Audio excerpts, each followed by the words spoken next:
क्षणोक्षणाहाची करावा विचार, तरावया पार भव सिंधू.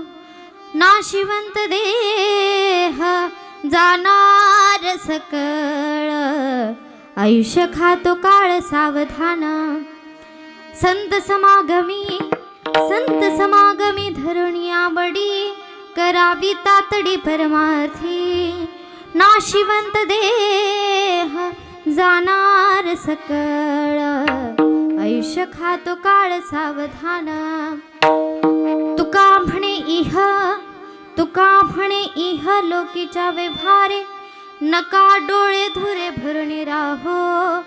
नाशिवंत देह जाणार सकळ, आयुष्य खातो काळ सावधान. विठ्ठल विठ्ठल. वक्रतुंड महाकाय सूर्यकोटी समप्रभ, निर्विघ्नं कुरु मे देव सर्वकार्येषु सर्वदा. गुरुर्ब्रह्मा गुरुर्विष्णु गुरुर्देवो महेश्वरा, गुरु साक्षात् परब्रह्म तस्मै श्री गुरवे नमः. मनोजवं मारुततुल्यवेगं, जितेन्द्रियं बुद्धिमतां वरिष्ठं. वातात्मजं वानरयूथमुख्यं, श्रीरामदूतं शरणं प्रपद्ये. सच्चिदानन्दरूपाय विश्वोत्पत्त्यादिहेतवे, तापत्रय विनाशाय श्रीकृष्णाय वयं नमः. सर्वमंगल मांगल्ये शिवे सर्वार्थसाधिके, शरण्ये त्र्यंबके गौरी नारायणे नमोस्तुते. नमो विठ्ठला राजया पांडुरंगा, नमो रुक्मिणी माऊली ज्ञानगंगा. नमो पुंडलिका नमो चंद्रभागा, नमस्कार माझा रुक्मिणी पांडुरंगा. पांडुरंगा करू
माझी सद्गुरुदास तुका अलंकापुरी रम्य सिंहासनस्थं पदांभोज तेज रुधिर प्रदेश विधींद्रादिदेवे सदा स्तूयमानं समाधिस्थमूर्तिं भजेत् ओम नमो ज्ञानेश्वरा ज्ञानेश्वरा ओम नमो ज्ञानेश्वरा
लाधलो पावन झालो चराचरी प्रथम नमन करू गणनाथा उमाशंकराची आसुता चरणावरी ठेवणी माथा साष्टांगी आता दंडवत दुसरी वंदू सारजा जे चतुराननाची आत्मजा वात सिद्धी पाविजे सजा तिच्या चरणोजा दंडवत आता वंदू साधू सज्जन रात्रंदिवस हरीचे ध्यान विठ्ठल नाम उच्चारिती जन तया माझे नमन दंडवत आता वंदू देव ब्राह्मण ज्यांचे निपुण्य पावन प्रसन्न होणी श्रुते जन तया माझे नमन दंडवत आता नमो रंगभूमिका कीर्तने उभी होती लोका टाळ मृदंग हार्मोनियम श्रुती देखा तया माझे नमन दंडवत ऐसे नमन करुणी सकळा हरिकथा बोले बोबडिया बोला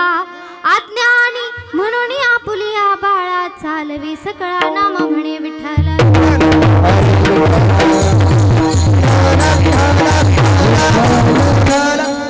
क्षणोक्षणा हाची करावा विचार क्षणोक्षणा हाची करावा विचार तरावया पार भव सिंधू नाशिवंत देह जाणार सकळ आयुष्य खातो काळ सावधान प्रस्तुत प्राप्त प्रसंगी प्राप्त स्थळी कीर्तन रूपी सेवेकरता निवडलेला अभंग जगद्गुरु जगतवंदनीय वैराग्याचे महामेरू असणारे वैराग्याचे शिखर ज्ञानाचा आगर भक्तीचा आगर असणारे ज्यांच्या अभंगवाणीला चंद्राची शीतलता अग्नीची दिव्यता वेद मंत्राची पवित्रता गंगेची शुचिता आईची वात्सल्यता अशी उपमा दिलेली आहे असे देवमान्य संत जगतमान्य संत संत मान्य संत विश्वमान्य संत विश्वसम्राट श्रीमंत श्री तुकोबराय या तुकोबरायांचा हे जीवन जे आहे मानवी जीवन जे आहे ते अतिशय क्षणिक आहे आणि हे क्षणिक असणारं जीवन अल्पसं असणारं जीवन थोडंसं असणारं जीवन आम्ही कशा पद्धतीने वापरलं पाहिजे कोणत्या टायमिंगला आम्ही काय केलं पाहिजे कोणत्या वेळी काय बोललं पाहिजे कोणत्या वेळी काय खाल्लं पाहिजे अशा प्रकारचा अभंग आज सेवेकरता निवडलेला आहे विठ्ठल सेवेला सुरुवात करण्यापूर्वी थोडासा परिहार देणं गरजेचं असतं ते वक्त्याचं आद्य कर्तव्य मानलं जातं तर परिहार द्यायचा झाला तो म्हणजे असा की आपण कशानिमित्त जमलेलो आहोत हे सर्वांना ज्ञातच आहे वैकुंठवासी दादासाहेब ज्ञानदेव काळे यांच्या द्वितीय पुण्यस्मरणानिमित्त या कार्यक्रमाचं आयोजन या ठिकाणी केलेलं आहे तर दादांची मुलं जी आहेत ती म्हणजे अजयनाथजी दादा काळे आणि दुसरे चिरंजीव म्हणजे चांगदेव दादा काळे आणि त्यांची कन्या म्हणजे बायडाबाई त्यांची पत्नी बायडाबाई दादा काळे, ह्या सर्व परिवार, हा काळे परिवाराने या कार्यक्रमाचं आयोजन केलेलं आहे. तर या दादांना जाऊन आपल्यामधून 2 वर्ष आज पूर्ण होत आहेत आणि त्याच निमित्तानं काहीतरी आपण सत्कर्म केलं पाहिजे, चिंतन केलं पाहिजे, परमात्मा चिंतन झालं पाहिजे, नामस्मरण झालं पाहिजे. त्या हेतूने या कीर्तनाचं 1 दिवसीय आयोजन आणि ती सेवा माझ्याकडे आली ती म्हणजे अजिनाथजी दादा काळे. त्यांना मी विनम्र वंदन करते. तसेच कीर्तनासाठी उपस्थित असलेल्या सर्वच माता भगिनी, सर्वच पुरुष मंडळी, सर्वांना वंदन करून, सर्वच टाळकरी वृंद असतील, सर्वच आमचे बालगोपाळ आहेत, सर्वांना वंदन करून कीर्तनाला सुरुवात. विठ्ठला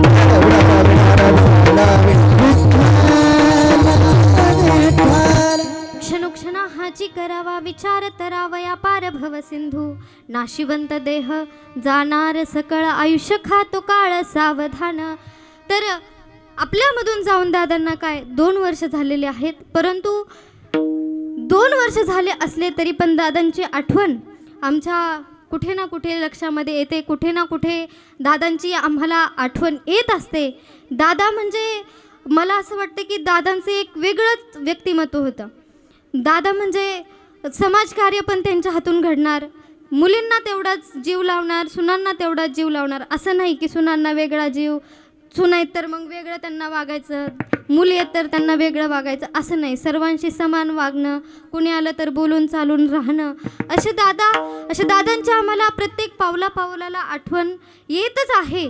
असं त्या दादांचं व्यक्तिमत्वच तसं होतं की त्यांनी समाजकार्यही भरपूर केलं. कोणाला मदत असेल, गावातही त्यांचं आता इतके जण माणसं जमलेत त्याचं कारणच असं की दादांचं जीवनच तसं होतं.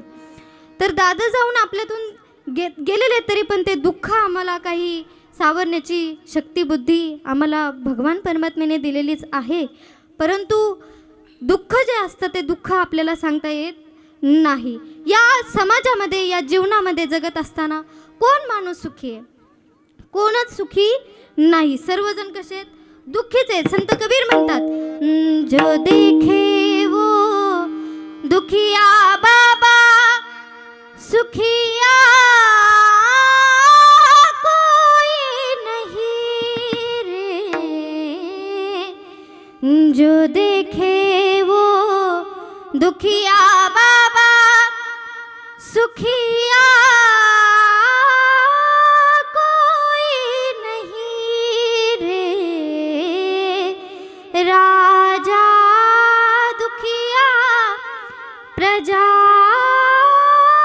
दुखिया सुखिया कोई नहीं रे, कोई नहीं रे,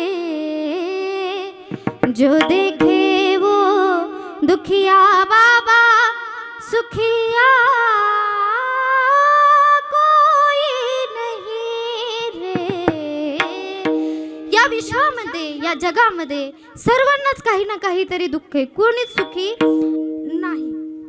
सर्वांनाच काही ना काहीतरी दुःख आहे. परंतु हे दुःख जे आहे ना ते आमच्या कर्मावरती, आमच्या प्रारब्धावरती अवलंबून असतं. आमचं कर्म जर चांगलं असेल, आमचं काम जर चांगलं असेल तर आम्हाला या जन्मात काहीतरी पुण्य भोगावं लागतं. पुण्य आमच्या कुठेतरी आमच्या हातामध्ये टाळ येतो, कीर्तनामध्ये बसण्याचा योग येतो, कीर्तनामध्ये उभं राहण्याचा योग येतो. असं कर्म जर आमचं चांगलं असेल तर आम्हाला सर्व गोष्टी चांगल्या मिळतात. पण हे कर्म जे आहे ते कर्म प्रारब्ध कोणाला चुकत नाही. जगाचा परमात्मा, जगाचा नियंता कोण? भगवान श्रीकृष्ण. कुठे जन्माला आले? कुठे जन्माला आले?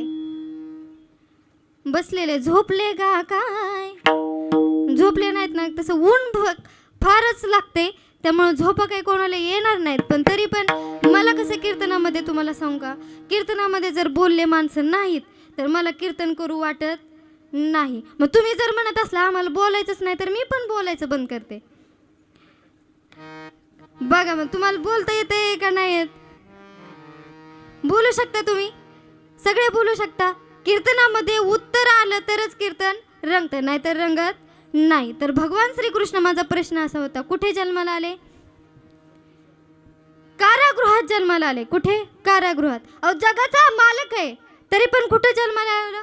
घरी नाही, कारागृहात जन्माला यावं लागलं. म्हणजे कर्म जे आहे ते कर्म चुकत नाम मने कर्म रेखा देवादिका चुकेना देवादिका चुकेना नाम मने कर्म रेखा देवादिका चुकेना देवादिका चुकेना देवाला सुद्धा कर्म चुकत नाही. अहो जगाचा परमात्मा कोण? भगवान प्रभू राम श्रीचंद्र. 14 वर्ष कुठं जावं लागलं? वनवासाला जावं लागलं की नाही? 14 वर्ष वनवास त्यांना भोगावा लागला. निमित्त मात्र जरी काही असली तरी त्यात कैकेयीचा दोष नसून तो त्यांच्या प्रारब्धाचा, त्यांच्या कर्माचा दोष आहे. माय कैकेयी ना दोषी नवे दोषी त्यात, माय कैकेयी ना दोषी नवे दोषी त्यात, राज्य त्याग कानन यात्रा सर्व कर्म जात, खेळ चाललासे माझ्या पूर्व संचिताचा, पराधीन आहे जगती पुत्र मानवाचा, दोष ना गुणाचा. जरा मरण यातून सुटला कोण प्राणी जात, जरा मरण यातून सुटला कोण प्राणी जात, दुःख मुक्त जगला कारे कुणी जीवनात, वर्धमान ते चाले मार्ग रे क्षयाचा, पराधीन आहे जगती पुत्र मानवाचा, दोष ना कुणाचा. आमच्या जाण्यापाठीमागे, आमच्या जाण्यामागे, आमच्या पापामागे कोणाचाही हात नसतो, कोणाचाही दोष नसतो. तर आमचा फक्त त्याच्यामध्ये कर्म आमचं जे आहे ते कर्म आम्हाला आडवं येत असतं. परंतु मग एकदा का जर माणूस आमच्यातून निघून गेला, हे दुःख आम्हाला सावरता येत नाही. जेव्हा आमच्यातून एखादा माणूस निघून जातो, एवढं मोठं दुःख होतं. ते दुःख आम्ही शब्दात नाही सांगू शकत. परंतु या विश्वामध्ये, या जगामध्ये माणूस जाणे काही विशेष राहिलेलं नाही, विशेष राहिलेलं नाही. इथं आलेल्या प्रत्येकाला जायचंच आहे, जाणं ठरलेलंच आहे. भगवान श्रीकृष्ण गीतेमध्ये सांगतात, जातस्यहि ध्रुवं मृत्युं ध्रुवं जन्म मृतस्य च तस्मात् परिहार्यर्थे नत्वं शोचितुमर्हसि. म्हणजे याचा अर्थ असा आहे, उपजते नाशे नाशिलेते पुनरपीदसे, हे घटिका यंत्र जैसे परिभ्रमेगा. म्हणजे इथं ही जन्म मरणाची शृंखला आहे. इथं आलेला प्रत्येकाला कधी ना कधी जायचं आहे.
तोही तैसा झाला. म्हणजे इथं आलेल्या प्रत्येकाला एक ना एक दिवस जाणंच आहे. पुनरपि जननम पुनरपि मरणम पुनरपि जननी जठरे शयनम. पुनरपि जननम पुनरपि मरणम पुनरपि जननी जठरे किती शयनम. वेळा जमायावे किती वेळा जमायावे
जोरात वाजवा जरा जोरात.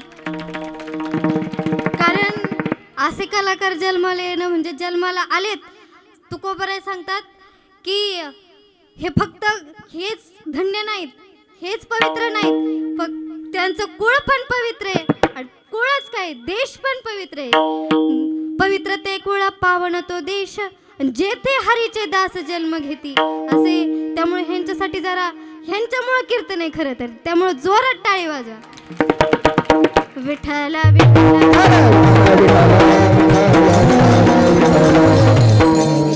किती वेळा जन्म यावे आणि नित्य भावे भजित किंवा येथ नाही उर आले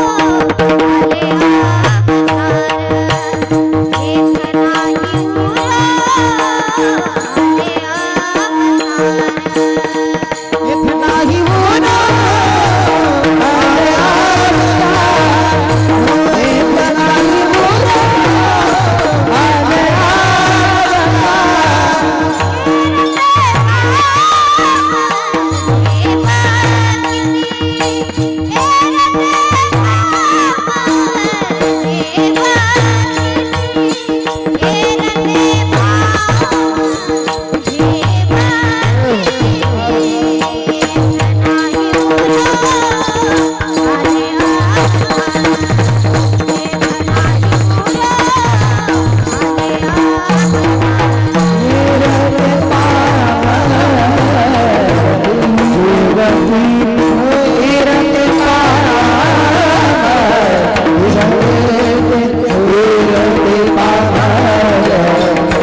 प्रत्येकाला या मृत्यू लोकातून एक ना एक दिवस जायचंच आहे. ठरलेलंच आहे जाणं.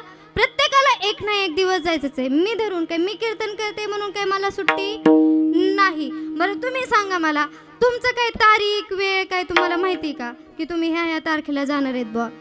काय माहिती का? महिला मंडळ तुम्हाला नाही माहिती, पुरुष मंडळी तुम्हाला तारीख काय, कोणता दिनांक, कोणत्या महिन्यात, कोणत्या वर्षी, कुणाला काही माहिती नाही. बरं मला सांगा, इथून मागचे 200 वर्ष तुम्ही कुठे होता तुम्हाला माहिती का? इथून मागचे आजच्यापासूनचे 200 वर्ष मागं कुठे होता माहिती आहे का कुणाला? नाही माहिती. बरं मागचं विसरलं असताल समजा, वयामानाने होतच असते समजा, विसरून जाते माणूस. 200 वर्षाचं कुठं लक्षात ठेवावं, सकाळचं लक्षात राहीना माणसाच्या. मग 200 वर्षात जाऊन द्या, पुढचं काहीतरी तुमचा विचार असेल ना की आपण पुढे जाऊन बाबा असं केलं पाहिजे. मग पुढच्या 200 वर्ष तुम्ही कुठे असणार आहेत माहितीये का? पुढचे 200 वर्ष तुम्ही कुठे असणार आहेत माहितीये का? माहितीये का नाही माहिती? नाही माहिती का? 200 वर्ष कुठे असतात माहित नाही. 200 वर्षापूर्वी कुठे होता ते माहित नाही. म्हणजेच आपलं जाणं हे कधी जाऊ शकतो आपला काही भरोसा नाही. घास गिळी सत्ता हाती नाही, घास गिळी सत्ता हाती नाही, हाती नाही, घास गिळी सत्ता हाती नाही, हे क्षण बंदूर सायन तळत, घास गिळी सत्ता हाती, घास गिळी सत्ता हाती नाही, अरे घास गिळी सत्ता हाती नाही, हाती नाही.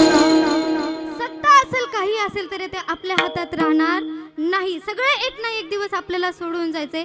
का सोडून जायचंय? कारण या देहाचा काही भरोसा नाही. म्हणून हे जो देह आपल्याला दिलाय तो कशासाठी वापरायचा आहे?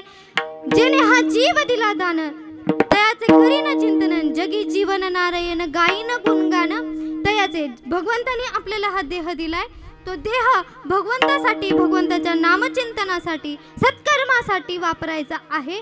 दिले इंद्रिय हात पाय कान, डोळे मुख बोलाया वचन, जेणे तू जोडसी नारायण, नासे जीवपण भवरोग. म्हणजे हात पाय इंद्रिय हे कशासाठी दिलेत आपल्याला?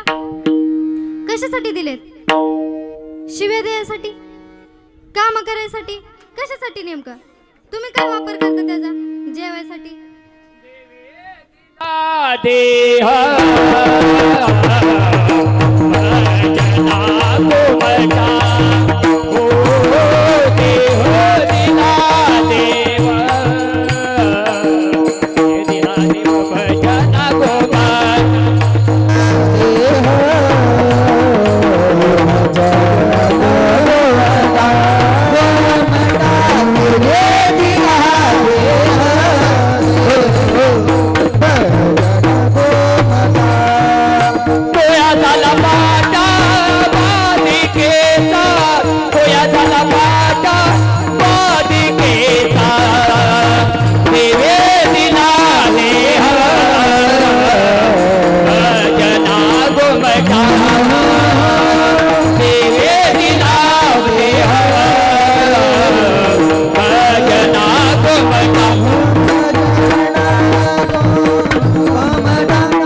देव, दिला देव भजना गोमटा. तो या झाला फाटा बाधिकेचा.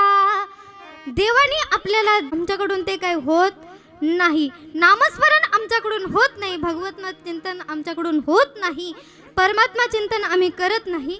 पण हा देह जो दिलाय तो देह आपल्याला वाटतंय की कुणाचा आहे? आपला स्वतःचा आहे. वाटतंय की नाही कुणाला? का वाटतंय तुमचं शरीर कुणाचं दुसऱ्याचं आहे? वाटतंय का कुणाला?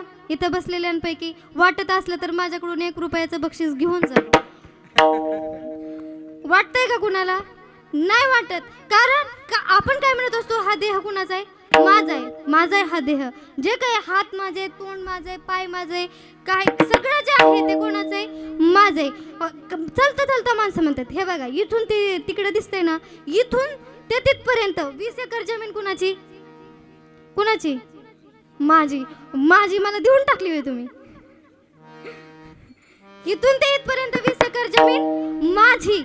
परंतु हे माझं माझं म्हणत असतो आपण, पण परमात्मा म्हणत, भगवंताने का एकदा जर आपल्याला आवाज दिला तर आपल्याला जाणं ते भागच आहे. आपल्याला एक ना एक दिवस जाणं आपलं ठरलेलंच आहे. आपल्याला हे आपण जो इथे या पृथ्वीवरती जन्माला आलो पण एक ना एक दिवस आहे त्या अवतारात भगवंताने आवाज दिला, बोलवणं धाडलं की आहे त्या अवतारात कोणत्याही परिस्थितीत असू द्या, कोणतेही कपडे असू द्या, आहे त्या अवस्थेत तुम्हाला जाणं भागच आहे. तुम्ही काय म्हणताल की थांबा माझी बॅग भरू दे. बॅग भरूच तर तुम्हाला देव टाइम देणार नाही. आहे त्या क्षणाला जेव्हा का भगवंताने बोलवले त्या क्षणी आपल्याला जावं लागणार आहे. जिंदगी एक किराए का घर है, जिंदगी एक किराए का घर है, एक ना एक दिन बदलना पड़ेगा.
मजबूर हो जाएगा तो, इतना माशूर हो जाएगा तो, ये जो मखमल का झोला है तेरा, ये जो मखमल का झोला है तेरा, ये कफन में बदलना पड़ेगा।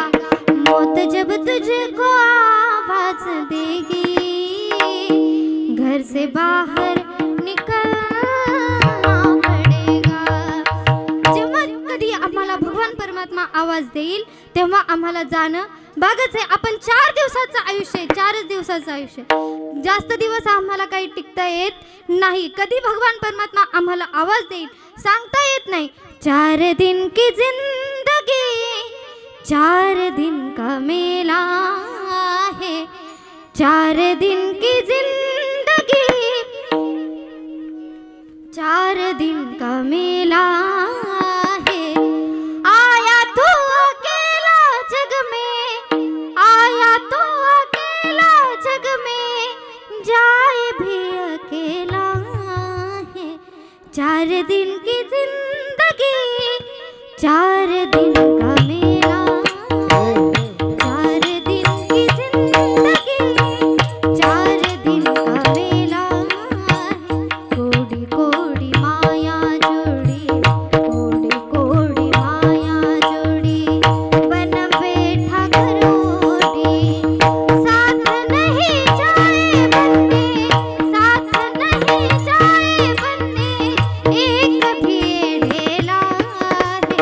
4 दिन की जिंदगी 4 दिन का मेला है, 4 दिन की जिंदगी 4 दिन का मेला है।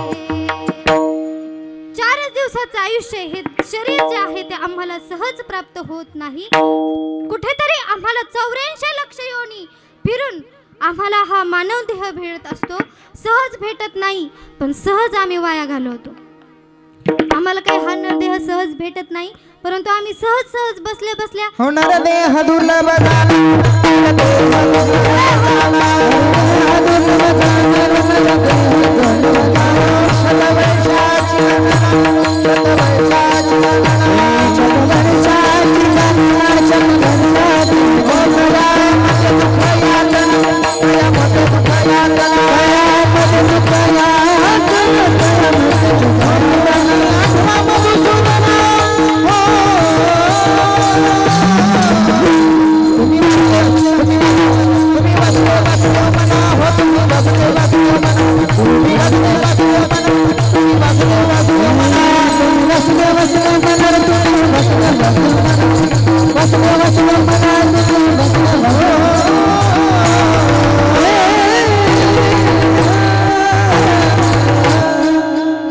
नरदेह दुर्लभ जाना, आणि तुम्ही वासुदेव वासुदेव म्हणा तर नरदेह हा कसा आहे, दुर्लभ आहे, सहजासहजी प्राप्त होत नाही। पण हे सहजासहजी प्राप्त होत नसलेल्या कारणानं हा देह जो आहे तो आम्ही काय केलं पाहिजे तर क्षणाला विचार करून जगलं पाहिजे।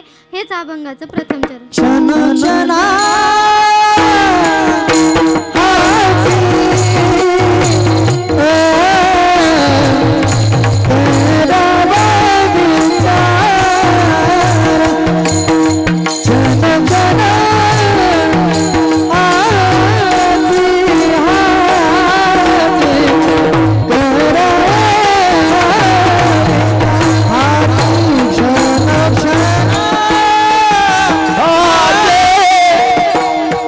you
करून जगलं पाहिजे. कोणता विचार केला पाहिजे? आता तुम्ही म्हणताल की आमच्या डोक्यामध्ये विचार नाही, असा एक माणूस सापडणार नाही. काही ना काहीतरी आमच्या डोक्यामध्ये सतत विचार चालू असतो. तो विचार काही आम्ही सांगू शकत नाही.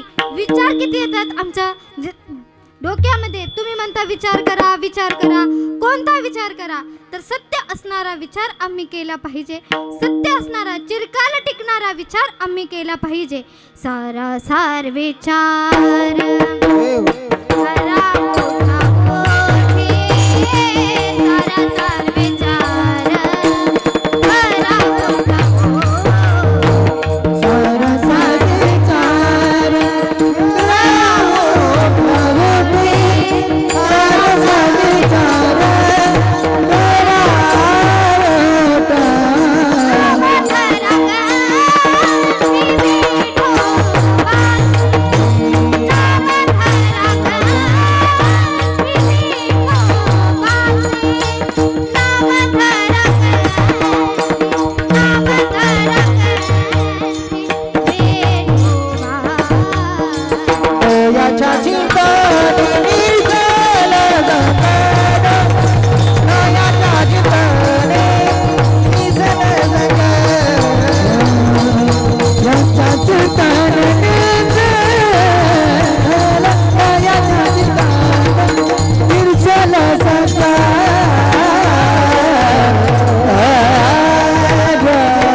भगवान परमात्मा आहे. सत्य तू विठ्ठला, कागा हा दाविला जगदाकार. असं सत्य असणाऱ्या भगवान परमात्म्याचं चिंतन करून, त्याचा विचार करून आम्ही आमचं जीवन जे आहे ते कडेला घेऊन गेलं पाहिजे. कारण या देहाचा काही भरोसा नाही. हे शरीर कधी संपून जाईल याचा क्षणाचाही भरोसा नाही. क्षणामध्ये आमचं आयुष्य संपून जाऊ शकतं. म्हणून क्षणाला विचार करून जगा. कारण या क्षणात देह जो आहे तो कसा आहे? नाशिवंत आहे. हेच अभंगाचं दुसरं चरण. नाशिवंत देह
सावध करतात महाराज की बाबा एक ना एक दिवस आपल्याला जायचंच आहे. या मृत्यू लोकातून आपल्याला हा जीवनदान संपून आपल्याला जायचंच आहे. त्यामुळे काय कर तर तू सावध हो.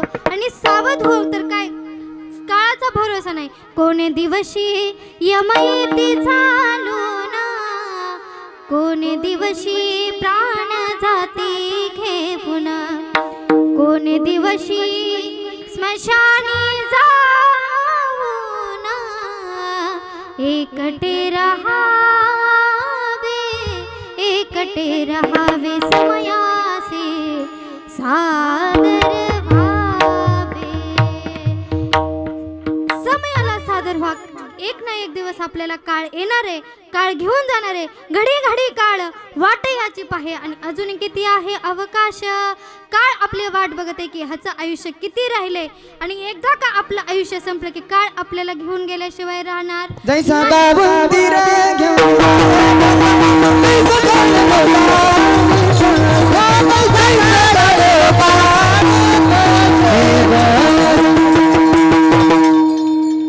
एक ना एक दिवस काळ आपल्याला घेऊन जाणार आहे आणि एकदा का आपल्याला काळ घेऊन गेला तर तिथे आपल्याला काही मेसेज पाठवता येत नाही, चिठ्ठी पाठवता येत नाही. चिठ्ठी ना कोई संदेश जाने वो कौन सा देश जहाँ तुम चले गए इस दिल पे लगा के ठेस जाने वो कौन सा देश जहाँ तुम चले गए. या जन्म मरणाचा फेरा चुकून आम्हाला एक ना एक दिवस गेल्याशिवाय भाग नाही आणि तिथे गेल्यानंतर एकदा का माणूस माथ्याआड गेला तर तो परत माघारी आणता येत नाही. काही करा, कोणतेही कितीही प्रयत्न केले तरी एकदा गेलेला माणूस परत आणता येत नाही. सुभाषितकार सांगतात, पुनर्वित्तम पुनर्मित्रम पुनर्भय्या पुनर्मही एत सर्व पुनर्लभ्यम ना शरीर पुन्हा पुन्हा. एकदा गेलेला माणूस आम्ही परत आणू शकत नाही.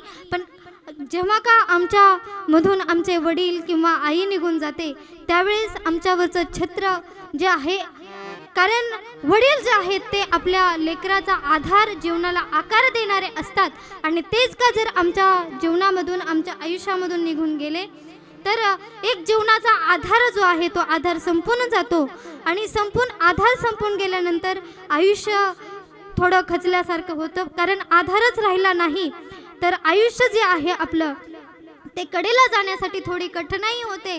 परंतु बाप जो आहे तो बाप आम्हाला कळायला थोडा अवघड जातो महाराज. कारण लहानपणापासून ते आपल्याला वाढवत असतात, जगवत असतात आणि लहानपणी ते आपल्याला सांगत असतात की बाबा अभ्यास कर, टाइमपास करू नको, प्रॅक्टिस कर, शाळेत जा. परंतु आपल्याला वाटतं की त्यावेळेस बापासारखा दुसरा दुश्मन आमच्या आयुष्यात नाहीच. पण बाप काय आहे तर बाप आपल्या सर्व गोष्टी आपल्या जाणून घेत असतो. मुलाच्या कल्याणाकरता बापाचं जगणं असतं आणि जगत असताना मुलांना मग थोडा मोठा झाला, कळीत झाला आणि कळीत झाल्यानंतर जेव्हा बाहेर राहण्यासाठी, शिकण्यासाठी जावं लागतं त्यावेळेस बापाने इकडून पैसे पुरवायचे पण मुलं मात्र नीट अभ्यास न करता जर इकडून तिकडून अभ्यास केला, नोकरी लागली आणि नोकरी लागल्यानंतर मग पगारातून त्या 10-15 हजार काय पगार भेटेल त्या पगारातून जेव्हा आपला संसार चालू करत असतो त्यावेळेस कळतं की आपले वडील जे होते ते खरंच सांगत होते आणि आपल्या वडिलांनी असंच केलं असेल. दिवाळीला कपडे घ्यायला गेले, सगळ्यांना कपडे घेतले पण स्वतःनी कपडे घेतले नाही. मग लक्षात आलं की आपले वडील सुद्धा असंच करत होते. सगळ्यांना दिवाळीला, सणासुदाला कपडे घेत होते परंतु स्वतः कधी नवे कपडे घेतले नाहीत, कधी काही नवीन गोष्टी त्यांच्यासाठी त्यांनी खर्च केला नाही. फक्त आपल्या मुलांना, आपला परिवार सांभाळण्यासाठी आपलं जीवन जे आहे त्यांनी व्यतीत केलं.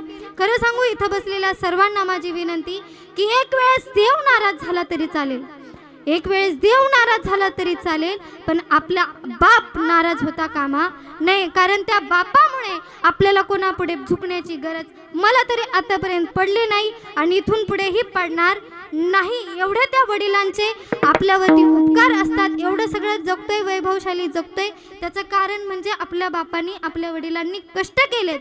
म्हणून बाप कसा असतो एका कवितेमध्ये सुंदर वर्णन केले. काय सांगतात ते कवी? उरामंदी माया त्याच्या काळ्या मेघवाणी, उरामंदी माया त्याच्या काळ्या मेघवाणी, दाखविना कधी कोणा डोळ्यातलं पाणी, जिझू जिझू संसाराचा गाडा हाकला, वटामध्ये हसू जरी कणा वाकला, घडीभर तू थांब जरा ऐक त्याची धापर, लई अवघड हाय गड्या उमगाया बापर, उमगाया बापर.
समजणं फार कठीण आहे. आम्हाला चुलीवर भाकरी थापणारी आई दिसते, परंतु त्याच भाकरीसाठी रात्रभर कष्ट करणारा बाप आमच्या लक्षात येत नाही. बाप जो आहे तो चार चौघींच्या मुलगी जेव्हा सासरी जाते तेव्हा चार चौघींच्या गळ्यामध्ये पडून आई रडणारी दिसते आम्हाला, परंतु मुलीचं लग्न जमलंय त्या तारखेपासून उशीत तोंड खुपसून रडणारा बाप आम्हाला कधी दिसत नाही, या जगाला कधी दिसत नाही. रात्र रात्र बाप जागतो म्हणून आमचं घर चालत असतं. बाप स्वाभिमानी बाना बाप कनख रकना, त्याच्या काळजात सुद्धा लाजाळूची संवेदना, त्याची पहाडाची छाती त्याचे हृदय गुलाब, त्याच्या घामाच्या थेंबांना हिऱ्या मोत्याचा आधार. बाप तलवार ढाल बाप पेटती मशाल, बाप जागतो म्हणून घर झोपते खुशाल. बाप घराचा तो पाया आई कळस त्यावर, जेव्हा खचतो ना पाया तेव्हा कोसळते घर. उलाढाली हा करतो बाप फक्त घरासाठी, शिव्या शाप या जगाचे बाप घेतो सारे माथी. बाप जो आहे तो फक्त कुणी काही शिव्या दिल्या जगाने तरी पण कधी खचत नाही, कधी रडत नाही. बाप फक्त एकदाच रडत असतो, तो म्हणजे कोणता? जेव्हा लेक आपली सासरी जाते तेव्हा बाप सगळे अश्रू साठवून ठेवलेले ते सगळे एकदाच बाहेर काढतो. बाप साठवी तो अश्रू वाट पाही त्या क्षणाची, जन्मभर रडतो लेक जाताना सासरी. असा असणारा बाप आम्हाला समजायला थोडं अवघड जातं, परंतु एकदा का माणूस आमच्यातून निघून गेला आम्ही परत आणू शकत नाही. म्हणून तुकोबाराय म्हणतात की ह्या लोकामध्ये तुम्ही अडकून न राहता, या संसारामध्ये अडकून न राहता संतांची संगती करून परमार्थ करा. अभंगाचं शेवटचं चरण.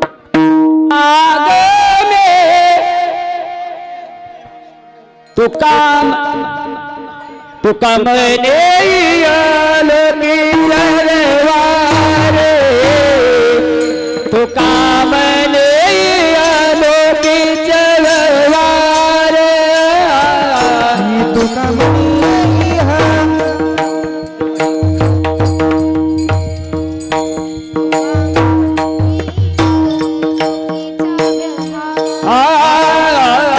तुका म्हणे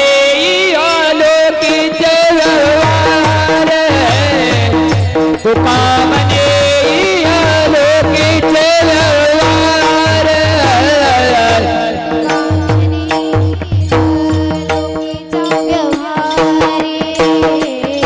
तुका म्हणे लोकी चलवार. नका दूर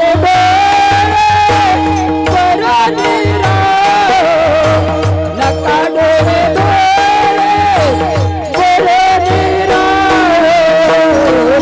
नाशिवंत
आयुष्य खातो काळ सावध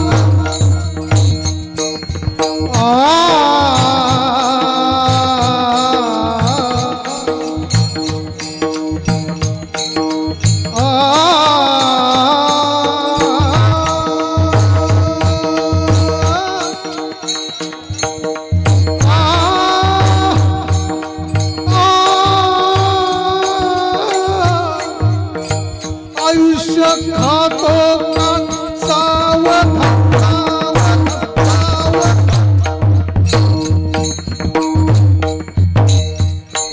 नाशिवंत देह जाणार सकळ नाशिवंत देह जाणार सकळ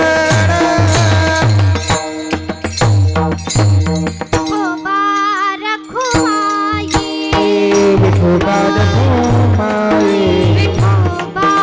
रखुमाई क्षणोक्षणा हाची करावा विचार तरावया पार भव सिंधू नाशिवंत देह जाणार सकळ आयुष्य खातो काळ सावधान संत समागमी धरुणी आवडी संत समागमी धरुणी आवडी करावी तातडी परमार्थी नाशिवंत देह जाणार सकळ आयुष्य खातो काळ सावधान तुका म्हणे इह लोकीच्या व्यवहारे नका डोळे धुरे भरुनी राहो नाशिवंत देह जाणार सकळ आयुष्य खातो काळ सावधान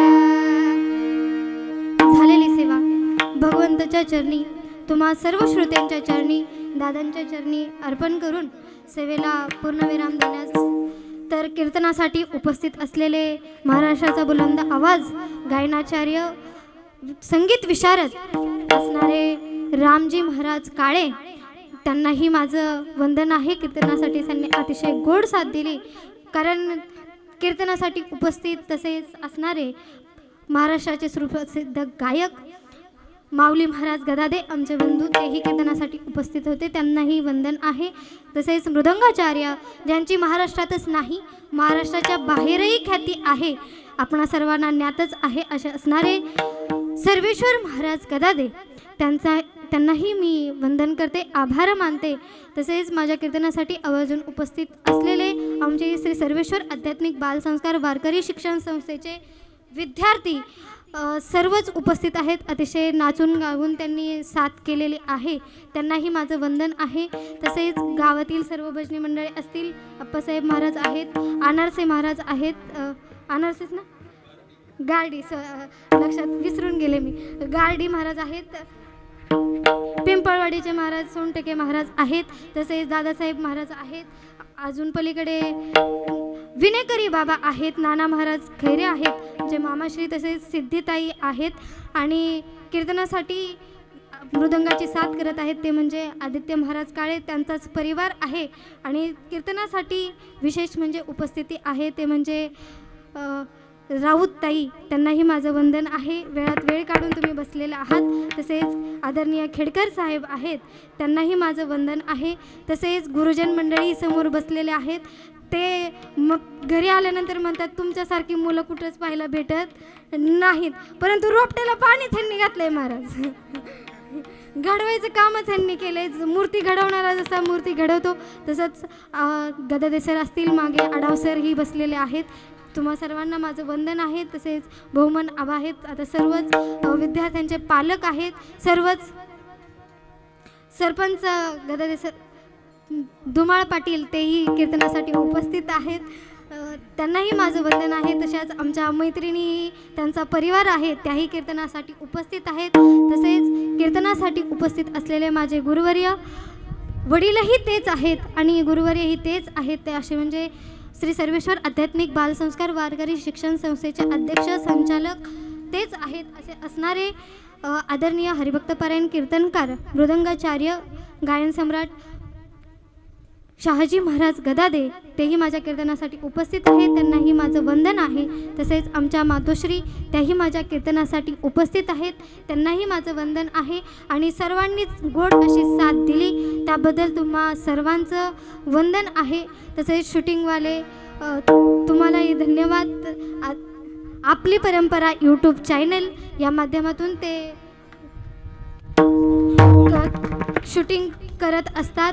आणि विशेष म्हणजे सिस्टीम राहिली म्हणताय तुम्ही, खरंच त्यांचं फार महत्त्वाचं योगदान आहे. कारण माझा आवाज एवढा मोठा नाही आणि माझा शेवटपर्यंत आवाज पोहोचवण्याचं काम जे कोण करत असतील तर ते म्हणजे आमचे दत्ता महाराज. त्यांनाही माझं वंदन आहे. अतिशय गोड साऊंड सिस्टीम आणि महत्त्वाचं स्वर असला तर कीर्तन आहे, तसं स्वराची साथ करणारे नारायण आबा, त्यांनाही माझं वंदन आहे. कुठेही कार्यक्रम असला तर साथीला ते असतात, उपस्थित असतात. त्यांनाही माझं वंदन आहे. सर्वांनाच वंदन करून तसा वेळ फार झालेला आहे. करविले तैसी केली कटकट वाकुडे का नीट देव जाणे. सर्वांना ज्यांनी आम्हाला आमंत्रित केलं त्यांनाही पुनश्च एकदा त्यांचं ऋण व्यक्त करते आणि सेवेला ज्ञानेश्वर माऊली